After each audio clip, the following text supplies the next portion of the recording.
নমস্কাৰ আপোনালোক আটাইকে থিংকাৰ এডুকেশ্যন দ্য ইনটুইশ্যন ক্লাছৰুমলৈ স্বাগতম জনাইছোঁ। মই হিমাংক কাকতি সপ্তাহটোৰ গুৰুত্বপূৰ্ণ যিবোৰ সাম্প্ৰতিক ঘটনা আছিল, যিবোৰ আমি অৱতীৰ্ণ হ'ব লগা পৰীক্ষাৰ বাবে গুৰুত্বপূৰ্ণ, সেই ঘটনাবোৰৰ সৈতে আজিৰ এই ক্লাছটো আৰম্ভ কৰিবলৈ লৈছোঁ। তাৰ আগতে পুনৰবাৰ আপোনাক থিংকাৰ এডুকেশ্যন দ্য ইনটুইশ্যন ক্লাছৰুমলৈ স্বাগতম জনাইছোঁ। লগতে এই চেনেলটোৰ জৰিয়তে থিংকাৰ এডুকেশ্যনৰ জৰিয়তে আমি যিকেইটা পৰীক্ষাৰ ওপৰত সাধাৰণতে ফ'কাছ কৰোঁ সেইকেইটা হৈছে NTA UGC নেট পেপাৰ 1 আৰু paper 2, CTET paper 1 and paper 2, Assam চৰকাৰৰ যিকোনো পৰীক্ষা, DLED, BEd আৰু MEd এণ্ট্ৰেন্সৰ কাৰণে আমি ফ'কাছ কৰোঁ আৰু অন্যান্য পৰীক্ষাৰ বাবে আমি গুৰুত্ব দিওঁ। যি নহওক, আজি যিবোৰ খবৰ অনা হৈছে, যিবোৰ কাৰেণ্ট এফেয়াৰ্ছ আছে, সেই গোটেইবোৰ মই দ্য আছাম ট্ৰিবিউনৰ পৰাই লৈছোঁ। এই সপ্তাহটোত কিনো বাতৰি আছিলে, অসম, উত্তৰ পূৰ্বাঞ্চল, লগতে ভাৰতবৰ্ষ আৰু সমগ্ৰ বিশ্বৰ খবৰবোৰ, তাৰ পৰা পৰীক্ষাৰ বাবে গুৰুত্বপূৰ্ণ কথাবোৰ আমি চাম। প্ৰথম যিটো বাতৰি আছিলে, এয়া এটা এডিটৰিয়েল, এটা সাক্ষাৎকাৰ আছিলে। তাত কোৱা হৈছে যে 13,000 মেগাৱাট সৌৰ শক্তিৰ সম্ভাৱনা আছে ক'ত? অসমত। 13,000 megawatt of solar power potential in Assam.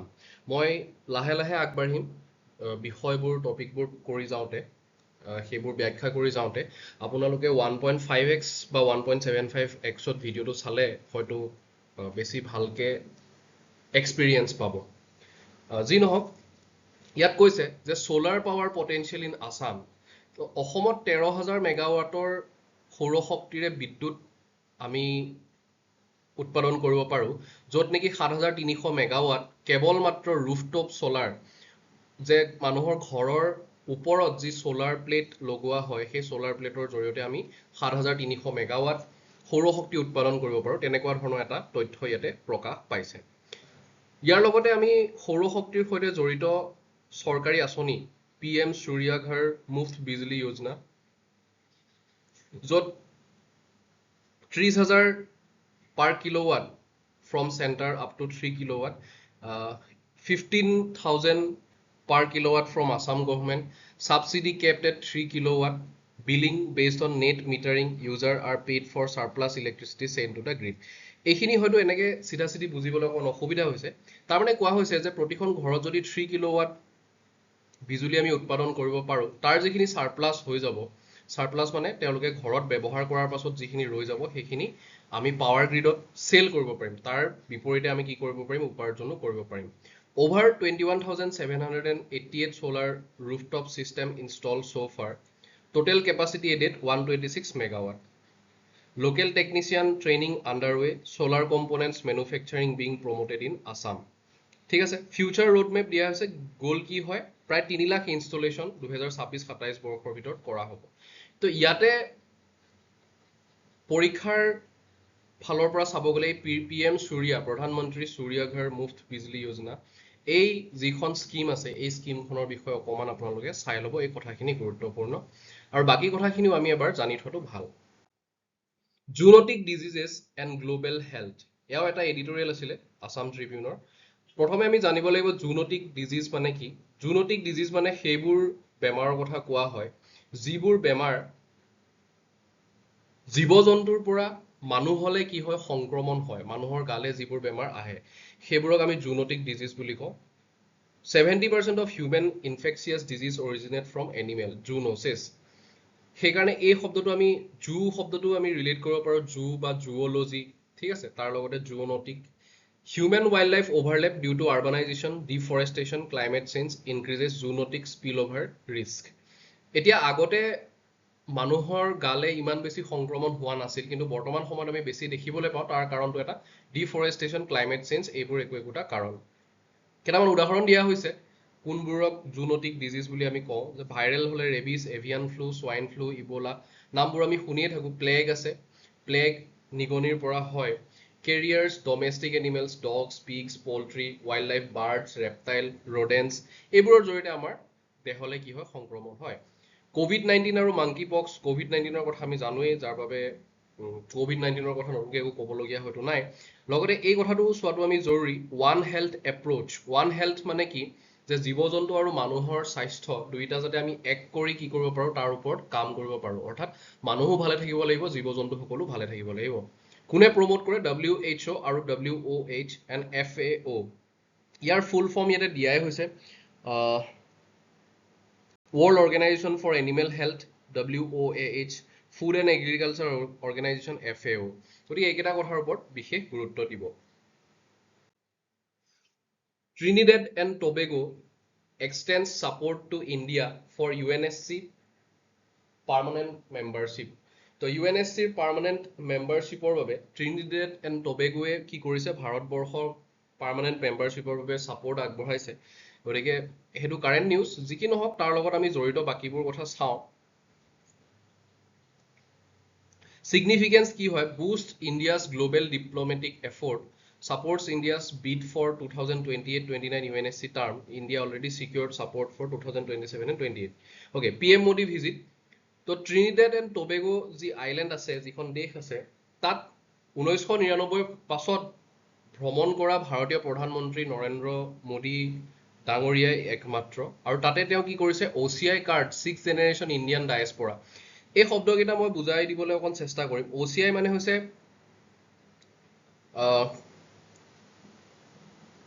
Overseas Citizen of India Cards OCI যাক আগতে আমি বেলেগ এটা নামেৰে কৈছিলো তাক এতিয়া কি কৰা হ'ব ইন্ডিয়ান ডায়াসপোৰা অৰ্থাৎ ভাৰতৰ বাহিৰত থকা মানুহবোৰৰ বাবে কি কৰা হ'ব তাক দিয়া হ'ব বুলি ঘোষণা কৰিছে তাতে কেখনমান মেমোৰেন্ডাম অফ আন্ডাৰষ্টেণ্ডিংও সাইন কৰিছে defence agriculture health care pharmaceuticals culture and sports UPI and digital payments এই 6 নম্বৰ পইণ্টটো বিশেষভাৱে মন কৰিব UPI এণ্ড ডিজিটেল পেমেন্ট ভাৰতবৰ্ষৰ বাহিৰতো গৈ ক'ত হৈছে Trinidad and Tobago আৰু বেলেগ বেলেগ দেশতো হৈছে এই কথাটো বিশেষভাৱে মন কৰিব যে কেতিয়াবা আহিব পাৰে যে recently India has signed an MOU with Trinidad and Tobago for the sector বুলি চাৰিটা যদি সেক্টৰ দি দিয়ে তাৰ ভিতৰত তিনটা বেলেগ দিব আৰু এটা হয়তো UPI এণ্ড ডিজিটেল পেমেন্ট দি দিব তেতিয়া আমি তাৰ পৰা সিলেক্ট কৰিব লাগিব এটা Trinidad and Tobago আছে কেৰিবিয়ান সিৰ ওচৰতে এয়া হৈছে তাৰ লোকেশন সাউথ আমেৰিকাৰ ওচৰত এয়া হৈছে কেৰিবিয়ান সিৰ কাষত এয়া Trinidad and Tobago দুটা আইল্যান্ড তো এইয়াতে আমাৰ কি হৈছে প্ৰধানমন্ত্ৰীয়ে শেহতীয়াকৈ ভ্ৰমণ কৰিবলৈ গৈছে BRICS powerful force for global world এটা BRICSৰ কথা আমি জানো BRICSৰ অৰিজিনেল মেম্বাৰ হৈছে Brazil Russia India China south Africa এই নামকেইটাৰ পৰাই কি হৈছে BRICS নামটো আহিছে নিউ মেম্বাৰ কোন হয় Egypt Ethiopia Iran UAE Indonesia joining 2025 এই ইণ্ডোনেছিয়াই যে 2025 চনত জয়েন কৰিছে BRICSত এই কথাটো আমি গুৰুত্ব দিয়াটো জৰুৰী কিয়নো কেতিয়াবা প্ৰশ্ন আহে যে শেহতীয়াভাৱে BRICSত অন্তৰ্ভুক্ত হোৱা দেশখনৰ নাম কি তেনেকুৱা ধৰণৰ প্ৰশ্ন কেতিয়াবা আহে তাৰ বাবে আমি ইণ্ডোনেছিয়া নামটো ইয়াতে মনত ৰখাটো জৰুৰী ঠিক আছে now represents 49.5% of global population 40% of GDP and 26% of global trade major issues discussed West Asia crisis Russia Ukraine war global south cooperation এটো মই অকমান সৰুকে সমুকে মই কৈ দিম গ্লোবাল সাউথ কোঅপাৰেশন কি হয় climate finance and AI governance use of local currencies in intra BRICS trade okay notable absentees যদিও BRICS এবাৰ কোড হৈছিল ৰিও ডি জেনেৰিও ব্ৰাজিলত হৈছিল এইটো কথা আমি মনত ৰখাটো জৰুৰী যে এবাৰ BRICS কোড হৈছিল ৰিও ডি জেনেৰিওত হৈছিল আৰু 2026ত ভাৰতবৰ্ষত হ'ব তো এবাৰ কোন নাছিলে জিনপিং নাছিলে আৰু ৰাছিয়ান প্ৰেসিডেন্ট ভ্লাদিমিৰ পুতিন তেওঁলোকে এবাৰ সামিটত উপস্থিত নাছিলে 2026ত কোড হ'ব ইণ্ডিয়াত হ'ব এই কথাটো আমি মনত ৰখাটো জৰুৰী এটা গ্লোবাল সাউথ মানে কি গ্লোবাল সাউথ মানে হৈছে সেই সমূহ দেশ যিসমূহ দেশ পৃথিৱীৰ দক্ষিণৰ ফালে আছে সেই দেশবোৰক গ্লোবাল সাউথ বুলি কোৱা হয় আৰু ওপৰ ফালে থাকিলে কি বুলি কোৱা হয় গ্লোবাল নৰ্থ বুলি কোৱা হয় গতিকে ইয়াৰ ওপৰতো আমি পাছত ভালকে কেতিয়াবা আকৌ আলোচনা কৰিম এতিয়া সমুকে মই এইখিনি কথা ইয়াতে কৈ থলো social thinker Udayaditya Bharali passes away Udayaditya Bharali sir তেওঁ 6 জুলাই তাৰিখে ইহলীলা সম্বৰণ কৰিলে তেওঁ এজন অসমীয়া সমাজ সচেতন ব্যক্তি আছিল লগতে তেওঁ ইতিহাসৰ তেওঁক এজন ইতিহাসবিদ বুলি আমি ক'ব পাৰো former principal of Cotton College তো হিষ্ট্ৰী প্ৰফেসৰ আছিল তেওঁ head of department Cotton College study circle authored multiple books including political history of Assam জাতি সমস্যা প্ৰশ্নত and edited journals গতিকে এই মই যেটা ৰেড কৰি দিছো সেই কিতাপ দুখনৰ নামটো মনত ৰাখিব recognition honoured with Parag Kumar Das journalism award 2025 চনত তেওঁ পাইছিলে felicitated by Assam Sahitya Sabha for contributions to literature and thought ঠিক আছে গতিকে এইখিনি কথা আমি মনত ৰখাটো জৰুৰী leaders greet as Dalai Lama rings in 90th birthday তো দালাই লামাৰ এই যিখিনি কথা এটা লিখা আছে 14th দালাই লামা হয় তেওঁৰ নামটো টেনজিন গ্যাটছো বৰ্ণ লামো থণ্ডুপ ঠিক আছে তেওঁৰ কি হয় 14th দালাই লামা হয় এতিয়া বহুতৰ এইটো কথাত কনফিউজন থাকে দালাই লামা এজন মানুহৰ নাম নহয় এয়া হৈছে এটা পজিশনৰ নাম যেনেকৈ ভাৰতত আমি প্ৰধানমন্ত্ৰী বুলি কওঁ তাত তেওঁলোকৰ হেডজনক স্পিৰিচুৱেল হেডজনক কি বুলি কোৱা হয় দালাই লামা বুলি কোৱা হয় কেৱল স্পিৰিচুৱেল হেডে যে হ'ব তেনেকুৱা নহয় কিন্তু বৰ্তমানৰ যিজন দালাই লামা হয় তেওঁ কি হয় spiritual leader of Tibetan Buddhism হয় তেওঁ 1959 চনত fled to India after Chinese crackdown on Tibetan uprising আৰু তেওঁ যেতিয়া ভাৰতবৰ্ষলৈ গুচি অহাৰ পাছত তেওঁ ধৰ্মশালাত কি কৰিছিলে হিমাচল প্ৰদেশত তেতিয়াৰ পৰা তেওঁ থাকিবলৈ লৈছিলে আৰু 1962 চনৰ আমি যি ইণ্ডিয়া আৰু চাইনাৰ যি যুদ্ধৰ কথা আমি জানো সেই যুদ্ধৰ মূল কাৰণো সেইটোৱে আছিল যে দালাই লামা ভাৰতবৰ্ষত অহাৰ পাছত দালাই লামাক ভাৰতবৰ্ষই কি দিছিলে ইয়াত স্থান দিছিলে গ্লোবেল ৰিকগনিশ্যন তেওঁক কি কৈছে নোবেল পিচ প্ৰাইজ দিয়া হৈছিলে 1989 চনত for non violent struggle for Tibet ঠিক আছে গতিকে ইয়াৰ লগতে এই কথাটো কনচিডাৰ্ড এ লিভিং বোধিসত্ত্ব এতিয়া বোধিসত্ত্ব মানে কি হয় বোধিসত্ত্ব বুলি আমি শব্দটো অসমীয়াত শুনা পাওঁ এনলাইটেন বিং ঠিক আছে এনলাইটেন মানুহজনক কি বুলি কোৱা হয় বোধিসত্ত্ব বুলি কোৱা হয় গতিকে তেওঁ কি হয় তেওঁক এজন আমি বোধিসত্ত্ব বুলি কি কৰোঁ কনচিডাৰ কৰোঁ গতিকে এই কথাটো মনত ৰাখিব এই যিহেতু বুদ্ধিজিমৰ ওপৰত বিশেষকৈ পৰীক্ষাবোৰত প্ৰশ্ন আহে এই শব্দটো মনত ৰাখিব boundary dispute impacting conservation Dihing Patkai national park boundary dispute issue ongoing boundary dispute between Assam and Arunachal Pradesh is hampering conservation efforts location shares border with Arunachal lacks clear demarcation in key areas ঠিক আছে Namchang ডিৰক river illegal occupation এইখিনি হৈছে current news ইয়াত যিখিনি কথা আছে সেইখিনি তাৰ লগতে দিহিং পাটকাই সম্পৰ্কে জানিব লগা যিখিনি কথা আছে সেইখিনি মই ইয়াত দি দিছোঁ ইয়াৰ নিকনেম হৈছে কি এমেজন অফ দ্য ইষ্ট বুলি কোৱা হয় ইয়াক এমেজন অফ দ্য ইষ্ট বুলি কোৱা হয় অৰিজিন যিটো নাম হয় তাক আমি ক'ৰ পৰা আনিছোঁ দিহিং ৰিভাৰ আৰু পাটকাই পাহাৰৰ পৰা আনিছোঁ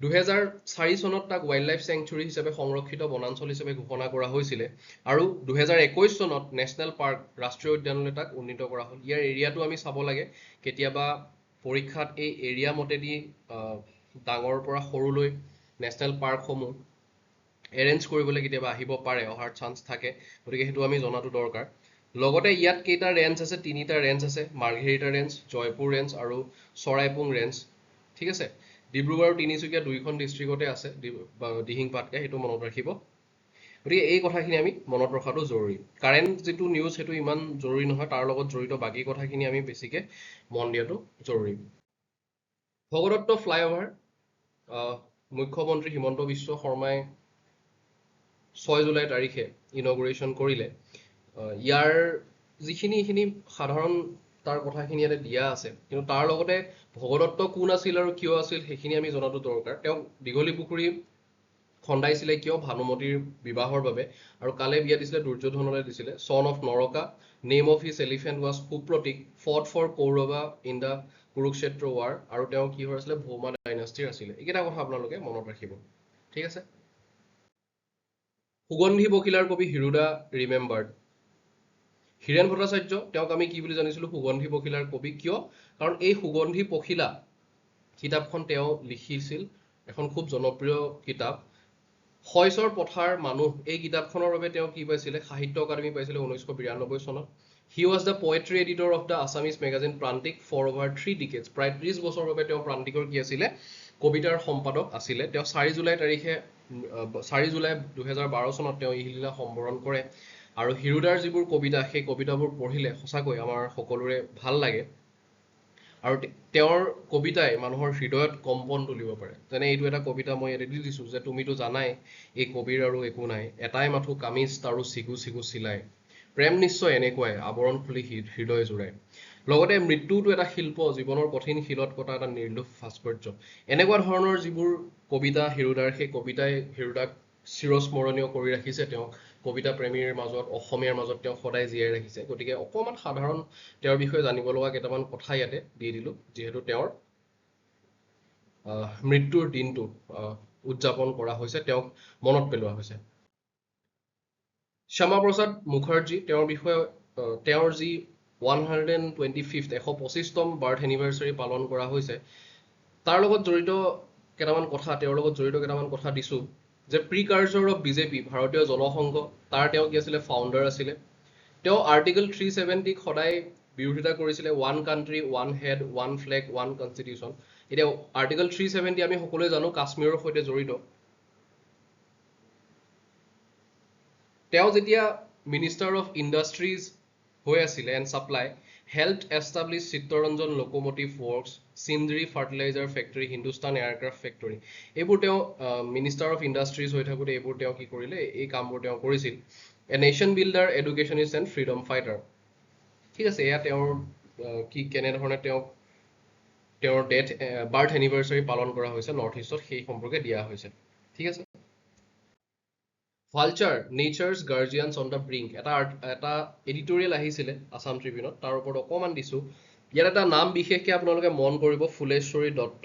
যেনেকৈ আমি পূৰ্ণিমা দেৱী বৰ্মনৰ নাম আমি জানো হাড়গিল্লাৰ ক্ষেত্ৰত, তেওঁ ভালচাৰৰ ক্ষেত্ৰত আপোনালোকে এই নামটো মনত ৰাখিব। তেওঁ ঢকুৱাখানাৰ হয়। Turn her home into a safe haven for injured vultures, received Assam Gaurav award 2024। এইটো কেতিয়াবা আহিব পাৰে পৰীক্ষাত, যে ফুলেশ্বৰী দত্তই কিহৰ কাৰণে অসম গৌৰৱ বঁটা পাইছিলে।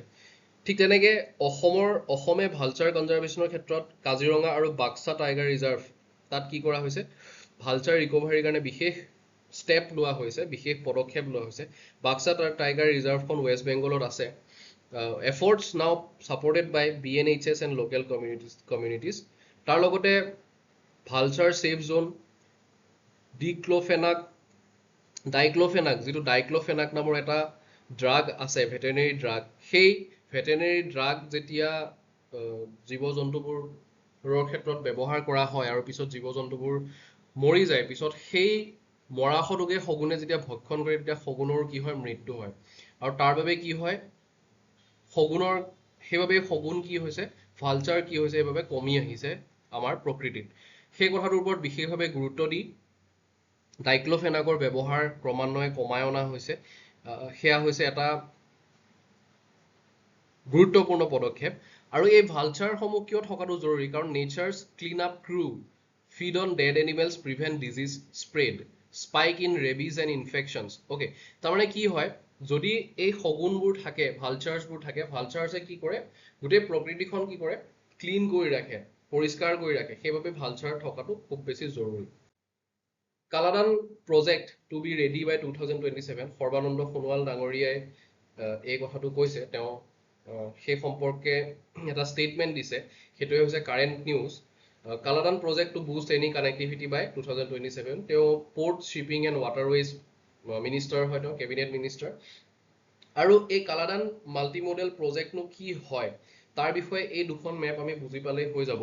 যে ইয়াৰ পৰা কলকাতাৰ পৰা চিটৱে পৰ্টলৈকে 539 কিলোমিটাৰৰ এটা চি ৰোড ইয়াতে ডেভেলপ কৰা হ'ব।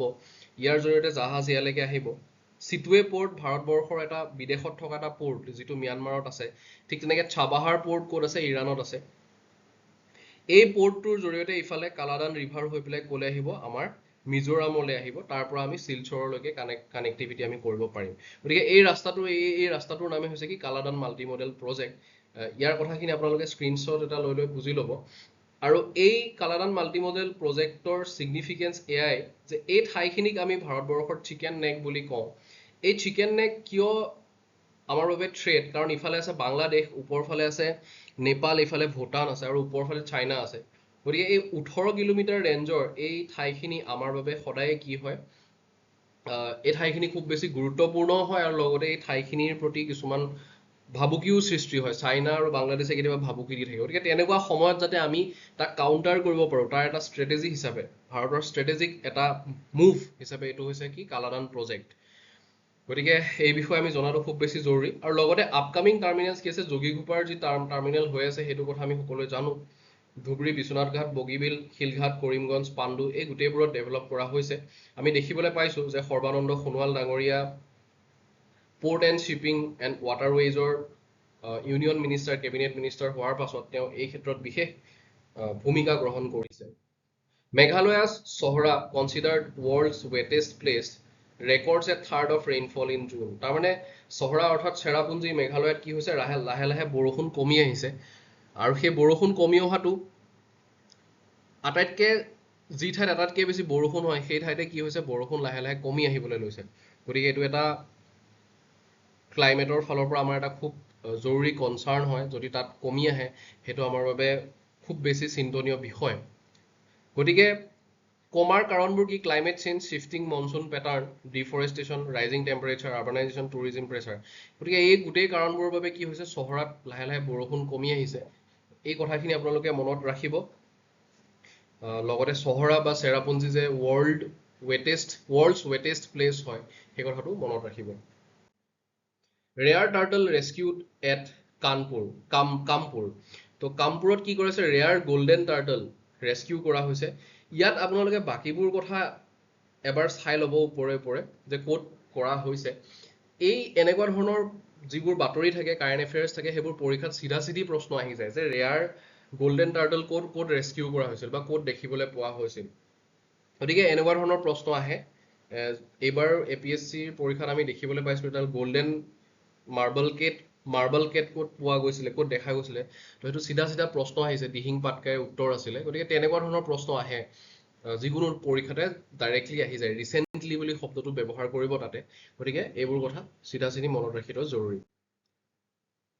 ইণ্ডোনেছিয়াছ মাউণ্ট লেৱটবি লাকি ভলকেনো ইৰাপছ গতিকে ইয়াত মই কেইটামান কথা কৈ দিছোঁ যে লাৰ্জেষ্ট আৰ্চিপেলাগো হয় কোন ইণ্ডোনেছিয়া পৃথিৱীৰ ভিতৰত আটাইতকৈ ডাঙৰ দ্বীপপুঞ্জ প্ৰায় 17,000 তাতে কি আছে আইলেণ্ডছ আছে মানে দ্বীপ আছে গতিকে সেই কথাটো জনাবৰ বাবে নিউজটো মই কভাৰ কৰিছোঁ লগতে সুমাত্ৰা আইলেণ্ড এইটো হৈছে Sumatra island strait of Malacca এইটো হৈছে ষ্ট্ৰেইট অফ মালাক্কা সেইটো কথাও মন কৰিব এই ঠাইখিনিৰ বিশেষ ষ্ট্ৰেটেজিক ইম্পৰ্টেঞ্চ আছে কাৰণ ইয়াৰ মাজেৰে যিবোৰ জাহাজ পাৰ হৈ যায় সাউথ চাইনা চি বা ইফালে জাপানৰ ফালে যাব লগা হয় এই ষ্ট্ৰেইটটোৰে পাৰ হৈ যাব লগা হয় গতিকে ইণ্ডোনেছিয়াৰ ষ্ট্ৰেইট অফ মালাক্কা বিশেষভাৱে গুৰুত্বপূৰ্ণ SDG index in Northeast India, none of Assam districts in top 10. Dibrugarh ranks 17 among 121 districts in the region. গতিকে ডিব্ৰুগড়ৰ পজিশ্যন কিমান হয় 17 হয় 74.29 74.29 থাকিলে মানে আমি তাক কি বুলি কওঁ ফ্ৰণ্ট ৰানাৰ কেটেগৰীত ৰাখোঁ এচিভাৰ কেটেগৰী হ'লে 50 পৰা 64 থাকে এক্সপিৰিয়েণ্ট হ'লে 40 পৰা 49 থাকে গতিকে আমাৰ ইয়াতে যোৰহাট ডিব্ৰুগড় শিৱসাগৰ এই গোটেইখিনি কিহত আছে ফ্ৰণ্ট ৰানাৰ কেটেগৰীত আছে ঠিক আছে সাউথ হলমাৰা মানকাছৰ আছে 118th পজিশ্যনত আছে আদাৰ আসাম ডিষ্ট্ৰিক্টছ ওদালগুৰি 102 বাক্সা 97 এই গোটেইবোৰ আপোনালোকে চাই ল'ব SDG ইণ্ডেক্স কি হয় No Assam district ranks in the top 10 districts of Northeast India on the Sustainable Development Goals Index. Dibrugarh is the highest ranking Assam district, placed 17th out of 121 districts in the Northeast region. ঠিক আছে এইটো কেনেকৈ উচ্চাৰণ কৰে সেইটো মই নাজানো যদি আপোনালোকে জানে জনাবচোন মিজোৰামৰ হাইয়েষ্ট স্কোৰিং হয় 81.43 ঠিক আছে আৰু চাম্ফাই মিজোৰাম গোমাটি ত্ৰিপুৰা মোককচাং নাগালেণ্ড এইবোৰ হৈছে কি top performing district front runner district গতিকে ফ্ৰণ্ট ৰানাৰ এচিভাৰ এক্সপিৰিয়েঞ্চ এই কেটেগৰীটো চাই ল'ব পৰীক্ষাত প্ৰশ্ন আহে যে এক্সপিৰিয়েঞ্চ হ'লে কিমান পইণ্টছ হ'ব এচিভাৰ কিমান পইণ্টছ হ'ব লগতে SDG ইণ্ডেক্সটো কোনে পাব্লিছ কৰে NITI Aayog DoNER ministry development of north east region আৰু UNDP United nations development programme তেওঁলোকৰ সন্মিলিত প্ৰয়াসত কি হয় SDG ইণ্ডেক্স কি হয় পাব্লিছ হয় গতিকে এইখিনি কথা চাই ল'ব China trying to increase its foothold around India okay so current news to China is increasing its influence around India via a string of pearls ঠিক আছে string of pearls মানে কোনডাল হয় এইয়া চাওক মন কৰক মই ড্ৰ কৰি দিছোঁ এই পাকিস্তানৰ কাৰাচি পোৰ্ট এইখিনি হৈছে পাকিস্তানৰ কাৰাচি পোৰ্ট তাৰ পৰা শ্ৰীলংকা আহিছে শ্ৰীলংকাৰ পৰা ইফালে ম্যানমাৰ আহিছে ম্যানমাৰৰ পৰা এনেকৈ ষ্ট্ৰেইট অফ মালাক্কা হৈ পেলাই এইফালে চাইনালৈ গৈছে এইডালক কি বুলি কয় ষ্ট্ৰিং অফ পাৰ্লছ বুলি কয় তাৰমানে ভাৰতবৰ্ষক চাৰিওফালৰ পৰা চাইনাই আগুৰি ধৰিবলৈ চেষ্টা কৰিছে ইয়াৰ বিপৰীতে ভাৰতবৰ্ষই কি কৰিছে ইয়াতে এটা চাবাহাৰ পোৰ্ট লৈছে ঠিক আছে চাবাহাৰ পোৰ্ট লৈছে ইফালে ইণ্ডোনেছিয়াটো ভাৰতবৰ্ষই ষ্ট্ৰেটেজিক ইম্পৰ্টেন্স ডেভেলপ কৰিছে এনেকে ভাৰতবৰ্ষই এটা লাইন এই লাইনটো হৈছে ভাৰতবৰ্ষৰ পাৰ্ল অফ ষ্ট্ৰিংছৰ বাহিৰত এই লাইনটো হৈছে ভাৰতবৰ্ষৰ এইফালে মংগোলিয়া ৰাছিয়া হৈ পেলাই এইফালে ভাৰতবৰ্ষই এটা ডেভেলপ কৰিছে এইডালক কোৱা হয় গোল্ডেন নেকলেছ আৰু এইডালক কোৱা হয় ষ্ট্ৰিং অফ পাৰ্লছ গতিকে এই ষ্ট্ৰিং অফ পাৰ্লছ এয়া হৈছে ইণ্টাৰনেশ্যনেল ৰিলেশ্যনৰ এটা ষ্ট্ৰেটেজিক মুভমেণ্ট গতিকে ভাৰতবৰ্ষই যি পদক্ষেপ লয় তাৰ কাউণ্টাৰ হিচাপে চাইনাই ষ্ট্ৰিং অফ পাৰ্লছ ডেভেলপ কৰিছে আৰু ইণ্ডিয়াই তাৰ ৰিপ্লাই হিচাপে কি কৰিছে গোল্ডেন নেকলেছ ডেভেলপ কৰিছে গতিকে সেইখিনিয়ে হৈছে জানিব লগা কথা কেতিয়াবা পৰীক্ষাত আহিব পাৰে সেইবাবে মই নিউজটো কভাৰ কৰিলোঁ next geologic hydrogen as future fuel geologic hydrogen মানেনো কি হয় also called natural hydrogen it is naturally occurring hydrogen gas trapped underground in rocks and water bearing formation unlike hydrogen from electrolysis or fossil fuels no CO2 is emitted during extraction তাৰমানে এই হাইড্ৰজেনবোৰ কি হয় যে মাটিৰ তলত শিল আৰু পানী থকা ঠাইবোৰৰ মাজত কি হয় এই জিঅ'লজিক হাইড্ৰজেনবোৰ সোমাই থাকে তাক যেতিয়া আমি এক্সট্ৰেকশ্যন কৰোঁ তেতিয়া তাৰ পৰা কাৰ্বন ডাই অক্সাইড গেছ কি হয় নিৰ্গত নহয় গতিকে এয়াই হৈছে জিঅ'লজিক হাইড্ৰজেন এতিয়া হাইড্ৰজেন আমি কি জানো hydrogen is a clean fuel future clean fuel geologic hydrogen কিয় hydrogen demand is expected to quadruple by 2050 2050 চনৰ ভিতৰত কি হ'ব হাইড্ৰজেনৰ যি ডিমাণ্ড সেই ডিমাণ্ড লাহে লাহে আৰু বেছি বাঢ়ি যাব global research and discovery US geological survey মানে এই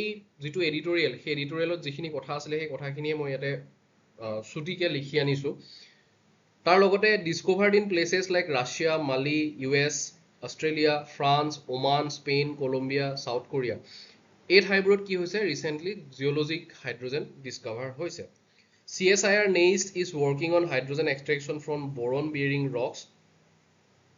New startups and companies are investing in hydrogen prospecting and extraction. Challenges ahead, mapping and exploration techniques are still evolving.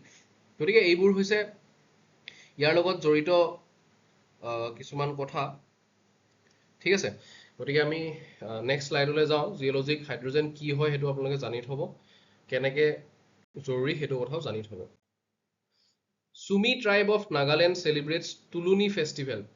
এতিয়া নৰ্থ ইষ্টৰ ফেষ্টিভেলৰ ওপৰত পৰীক্ষাত সাধাৰণতে প্ৰশ্ন আহি থাকে প্ৰায় এটা বা দুটা আহেই সিদিনাখনো JEEৰ পৰীক্ষাত তাতে মই সেইখন পেপাৰ আলোচনা কৰিম অতি সোনকালে তাত মিজোৰামৰ কেইটামান ফেষ্টিভেলৰ কথা তাতে আলোচনা কৰিছিলে আহিছিলে ঠিক তেনেকৈ এটা নাগালেণ্ডৰ কথা কৈছে নাগালেণ্ডৰ টুলুনি festival celebrated by the Sumi Naga tribe 35th Tuluni festival held at New Ministers Hills Kohima on July 8 reinforces cultural value collective identity and community unity festival features includes traditional songs dances and cultural performances promotes intergenerational knowledge transfer and the role of elders and parents in preserving traditions Significance celebrates cooperation, generosity, compassion. তো গম পাইছে শব্দবিলাক cooperation মানে সহায় সহযোগিতা আমাৰ মাজত ভাতৃত্ববোধ সুহৃদ লগতে আমাৰ ইজনে সিজনৰ প্ৰতি যি দায়বদ্ধতা সেয়া যদি আমাৰ বাঢ়ে আৰু ইয়াকে কি বুলি কোৱা হয় seen as a symbol of community unity and progress সাধাৰণতে ফেষ্টিভেল বুলি ক'লে এই কথাখিনি কমন হয় সকলোৰে ক্ষেত্ৰত তুলুনি ফেষ্টিভেলটো মনত ৰাখিব আৰু সুমি ট্ৰাইব অফ নাগালেণ্ড এই কথাটো মনত ৰাখিব পৰীক্ষাত অহাৰ চান্স থাকে মিজোৰামৰ Bairabi Sairang track and engineering marvel by railways তো এয়া বাইৰবি কিবা কাৰণত ছবিখন ওলোটা হৈ গৈছে মই PDF যেতিয়া আপোনালোকক প্ৰভাইড কৰিম PDF প্ৰভাইড কৰোঁতে এইটো মই আকৌ ঠিক কৰি দিম ঠিক আছে এই ছবিখন মই ঠিক কৰি দিম সো বাইৰবি চাইৰাং ৰেলৱে ট্ৰেক কি হয় 551.8 কিলোমিটাৰ তাতে 32টা টানেল আছে 55 bridges 8,800 crore 8,800 crore tallest bridge 104 meter high connects Bairobi to Sairang near Aichol গতিকে এই দুখন ঠাইনো ক'ত আছে সেইটো আপোনালোকে মনত ৰাখি থ'ব ঠিক আছে first time in the northeast ballastless tracks laid inside tunnel built to overcome hilly terrain and avoid landslide unlike the Lamding Silchar line Bridges and tunnels constructed to connect hilltops instead of cutting through hills. Okay, strategic importance, part of the center's initiative to connect all northeast states by rail. গোটেই ভাৰতবৰ্ষৰ উত্তৰ পূৰ্বাঞ্চলৰ ৰাজ্যসমূহ যাতে ট্ৰেইনৰ জৰিয়তে connection হ'ব পাৰে সেই কথাটোৰ ওপৰত গুৰুত্ব দিয়া হৈছে। মেন এলিফেণ্ট কনফ্লিক্ট ক্লেইমছ 1468 1468 জন মানুহৰ মৃত্যু হৈছে যোৱা 23 বছৰত মেন এলিফেণ্ট কনফ্লিক্টত, ঠিক আছে। হিউমেন ইনজিউৰ্ড 337, এইখিনি অলপমান ডাটা আছে, এই ডাটাবোৰ বিশেষ মনত ৰখাৰ প্ৰয়োজন নাই, তথাপিও মই এটা অভাৰভিউ দিবৰ কাৰণে যে মেন এলিফেণ্ট কনফ্লিক্ট হাতী মানুহৰ সংঘাততনো কিমান আমাৰ লোকচান হৈছে এই কথাখিনি জানিবৰ কাৰণে মই ডাটাকেইটা দিছোঁ। 626টা হাতীৰ মৃত্যু হৈছে। এন্থ্ৰপজেনিক কজেছ মানে সেইবোৰ কাৰণ যিবোৰ কাৰণ মানুহৰ দ্বাৰা সৃষ্টি হয়। ইয়াতো লিখা হৈছে এন্থ্ৰপজেনিক, এন্থ্ৰপলজিৰ লগত আপোনালোকে চাব এন্থ্ৰপজেনিক মানে হৈছে মানুহৰ দ্বাৰা সৃষ্টি হোৱা কাৰণ। ইলেক্ট্ৰকিউশ্যন মানে তেওঁলোকে বিদ্যুৎস্পৃষ্ট হৈ 209টা হাতীৰ মৃত্যু হৈছে। Train collision, poaching, poisoning, retaliatory killing, vehicle collision, 97 deaths, গোটেইখিনি আছে, এইখিনি আপোনালোকে ভালকে চাব। হাই ফেটেলিটি জোন মানে কোনখিনি ঠাইত আটাইতকৈ বেছি মৃত্যু মুখত পৰে সেয়া ইয়াতে দিছে। নগাঁও, শোণিতপুৰ, ধনশিৰি, কাৰ্বি আংলং ইষ্ট। এতিয়া চাওক এই যিখিনি ঠাইত হাতীৰ মৃত্যু হয়, হাতীৰ মৃত্যুনো ক'ত হ'ব? য'ত হাতী থাকে তাতহে মৃত্যু হ'ব। তাৰ কাৰণে এই মেপখন মনত কৰিব। Chirang Ripu elephant reserve, Sonitpur elephant reserve, Dihing Patkai elephant reserve 3খন ক'লো, কাৰ্বি আংলং, কাজিৰঙা কাৰ্বি আংলং এলিফেণ্ট ৰিজাৰ্ভ 4খন, আৰু ধনশিৰি লামডিং এলিফেণ্ট ৰিজাৰ্ভ। এই 5খন টোটেল এলিফেণ্ট ৰিজাৰ্ভ হস্তি বা হাতী সংৰক্ষিত বনাঞ্চল অসমত আছে, 5খন আছে। কেতিয়াবা পৰীক্ষাত প্ৰশ্ন সুধিব পাৰে যে অসমত কিমানখন এলিফেণ্ট ৰিজাৰ্ভ আছে, তেতিয়া আমি এই 5খনৰ কথা মনত ৰাখিব লাগিব। সেইকাৰণে মই এই মেপখন ইয়াতে দি দিছোঁ, কাৰণ মেপত চালে বহুতো কথা আমাৰ কি হয় মনত ৰৈ যায়। আৰু লগতে এই ঠাইখিনি কি হয়, এই কাৰ্বি আংলং ইষ্ট এইবিলাক গোটেইবোৰ ঠাই ইয়াৰ ওচৰে পাজৰে থকা ঠাই, তো ইয়াৰ ওচৰে পাজৰে থকা ঠাই বাবে সেই ঠাইতে আটাইতকৈ বেছি হাতীৰ মৃত্যু হৈছে। গতিকে এই কথাখিনি আপোনালোকে মনত ৰাখিব, এই মেপখন মনত ৰাখিব, আৰু লগতে মনত ৰাখিব যে 5খনকৈ এলিফেণ্ট ৰিজাৰ্ভ অসমত আছে, আৰু লগতে মই কৈ দিওঁ 4খন আমাৰ কি আছে, টাইগাৰ ৰিজাৰ্ভ আছে। অনুভৱ তুলসী আনটাইমলি ডিমাইজ মোৰ্ণ্ড। তো অনুভৱ তুলসী তেওঁৰ নাম আছিলে ডিম্বেশ্বৰ শইকীয়া, 3 ডিচেম্বৰ 1958। তুলসীমুখ নগাঁৱত তেওঁৰ জন্ম হৈছিলে, সেইকাৰণে তাৰ পৰা তেওঁৰ নামটো অনুভৱ তুলসী তেওঁ কৰিছিল। এৱাৰ্ডছ এণ্ড অনাৰ্ছ কি হয়, মুনীন বৰকটকী এৱাৰ্ড পাইছিলে 1997ত, senior fellowship award, Antarshilpi Sahitya award, Sahityajyoti award, centenary literary honour, Padmanath Vidyabinod memorial literary award, Jamiruddin Ahmed Asom Keshari Ambikagiri Raichoudhury award 2020 চন। এইখিনি লগতে তেওঁৰ যিখিনি নোটেবল ৱৰ্ক মনত ৰাখিব লগা, তেওঁৰ কবিতাৰ পুথি, সেই কথাবোৰ সেইখিনি আমি মনত ৰখাটো জৰুৰী। সেয়া হৈছে নাজমা, দৰুণ ফুল, জলমগ্ন, দৃশ্যাৱলী, বৰষুণৰ খেতিয়ক, মাতৃভাষা নহয় দেই, মাতৃভাষা, বানান কৰি পৰা লুইতৰ পানী। গতিকে এইখিনি বিশেষভাৱে গুৰুত্বপূৰ্ণ, আপোনালোকে মনত ৰাখিব। তাৰ পাছত আহিলে Chinese pangolin rescued in Senapati district. এইবোৰ ডাইৰেক্ট প্ৰশ্ন আহি যায় কেতিয়াবা, Chinese pangolin rescued recently in which district of Assam, তেনেকৈ আহি যাব। লগতে এটা কথা মনত ৰাখিব, চাডিম পুখুৰী ভিলেজ ক'ত আছে, সেনাপতি ডিষ্ট্ৰিক্টত আছে, ঠিক আছে। সেই কথাটো মনত ৰাখিব, ইম্ফল, সেনাপতি মণিপুৰত আছে। লগতে এই চাডিম পুখুৰী ভিলেজ কি হয়, তেওঁলোকে বিশেষভাৱে কনজাৰভেশ্যন এক্টিভিটিত জড়িত হয়। এতিয়া পেংগলিন মানেনো কি, পেংগলিনক অসমীয়াত বনৰৌ বুলি কোৱা হয়, ঠিক আছে, এই কথাটো মনত ৰাখিব। এইবোৰ সৰু সৰু বাতৰি, আমি সাধাৰণতে গুৰুত্ব নিদিওঁ, কিন্তু এই বাতৰিবোৰৰ পৰা পৰীক্ষাত প্ৰশ্ন আহি যায়। Next, PM Modi's global honours tally climbs to 27 after Namibia's highest civilian award. Narendra মোদীয়ে যলৈকে যায় তাতে তেওঁক এটা চিভিলিয়ান এৱাৰ্ড দিয়া হয়। শেহতীয়াভাৱে তেওঁ নামিবিয়ালৈ গৈছিলে, আৰু নামিবিয়াত যাওঁতে, এয়া হৈছে নামিবিয়া, আফ্ৰিকাৰ এই কৰ্ণাৰত থকা এখন দেশ নামিবিয়া, ইকুৱেটৰৰ ঠিক তলতে আছে। ট্ৰপিক অফ, এইটো কথাও চাব, সেইকাৰণে মই এখন দিছোঁ, ট্ৰপিক অফ কেপ্ৰিকৰ্ণ নামিবিয়াৰ মাজেৰে পাৰ হৈ গৈছে, গতিকে এই কথাটো মনত ৰাখিব।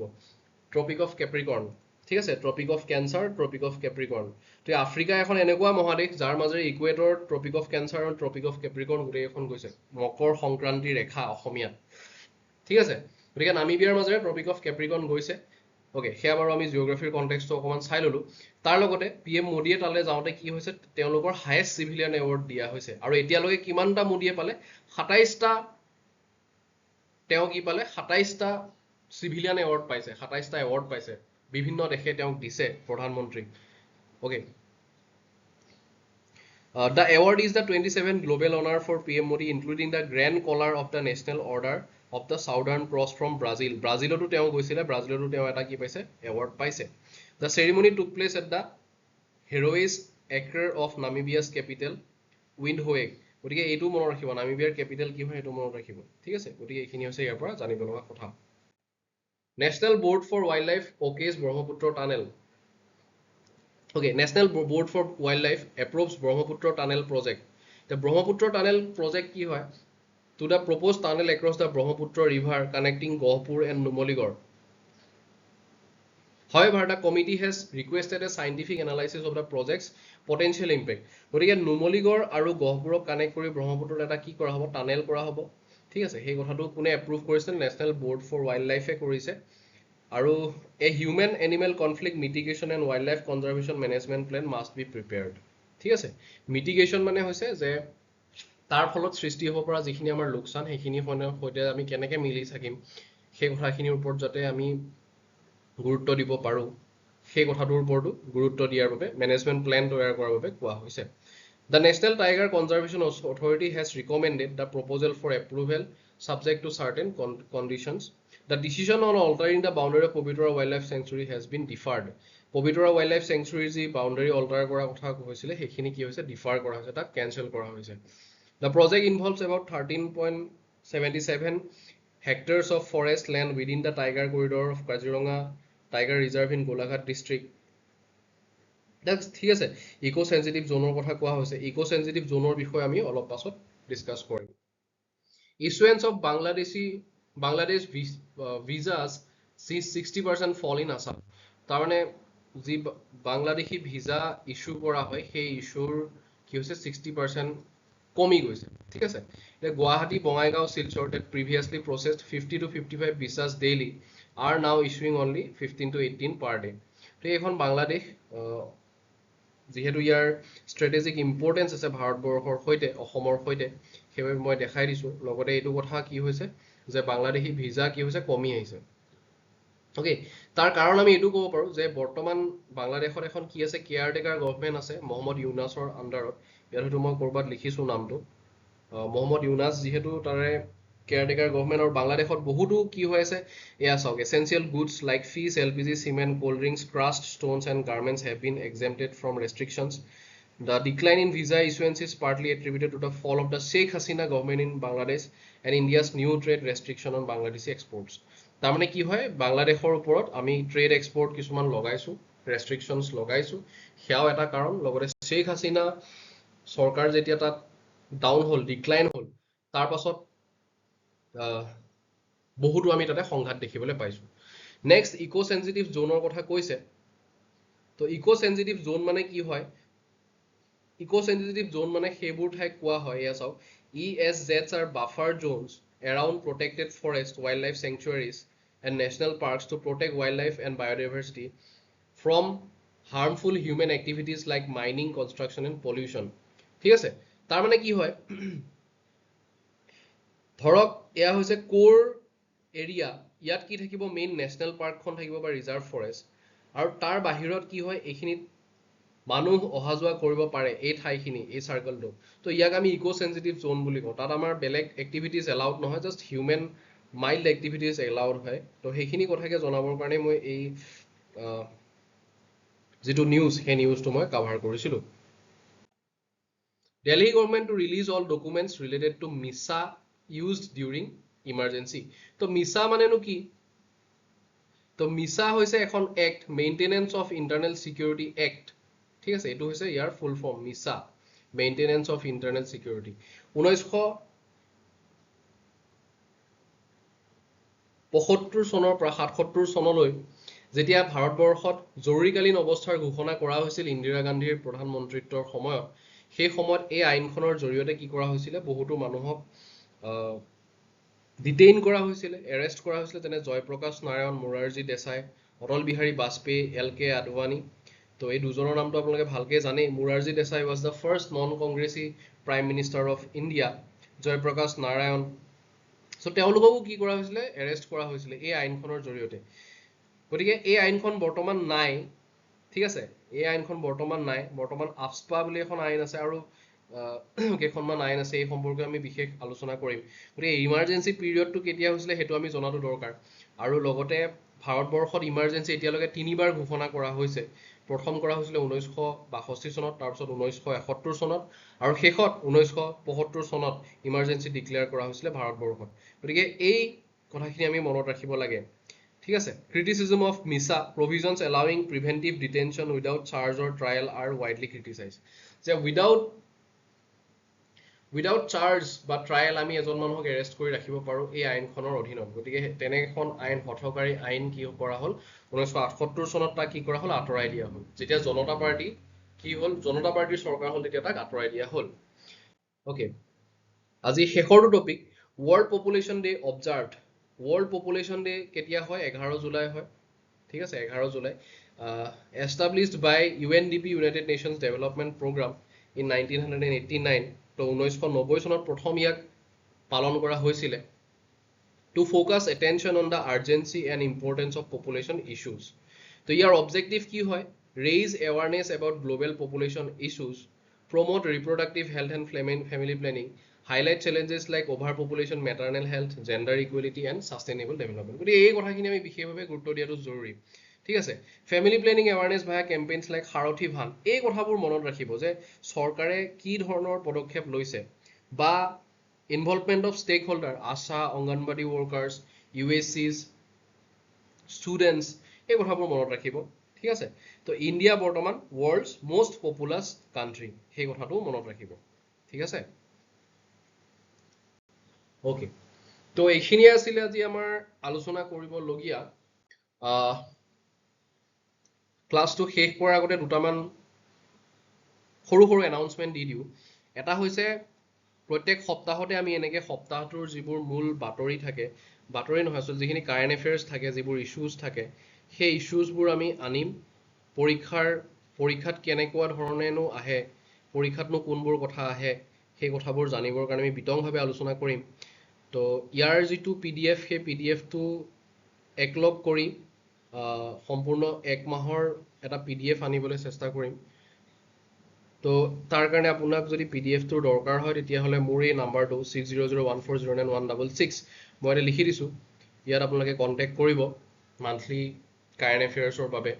আৰু লগতে আমাৰ যিবোৰ ক্লাছ, মই ইতিমধ্যে কৈ আহিছোঁ যে UGC net first paper and second paper education, CTET, লগতে টেট কাম ৰিক্ৰুইটমেণ্ট, অসম চৰকাৰৰ যিকোনো ধৰণৰ চৰকাৰী চাকৰিৰ পৰীক্ষা, তাৰ বাবে আমি এটা কম্বাইন ক্লাছৰ ব্যৱস্থা কৰোঁ।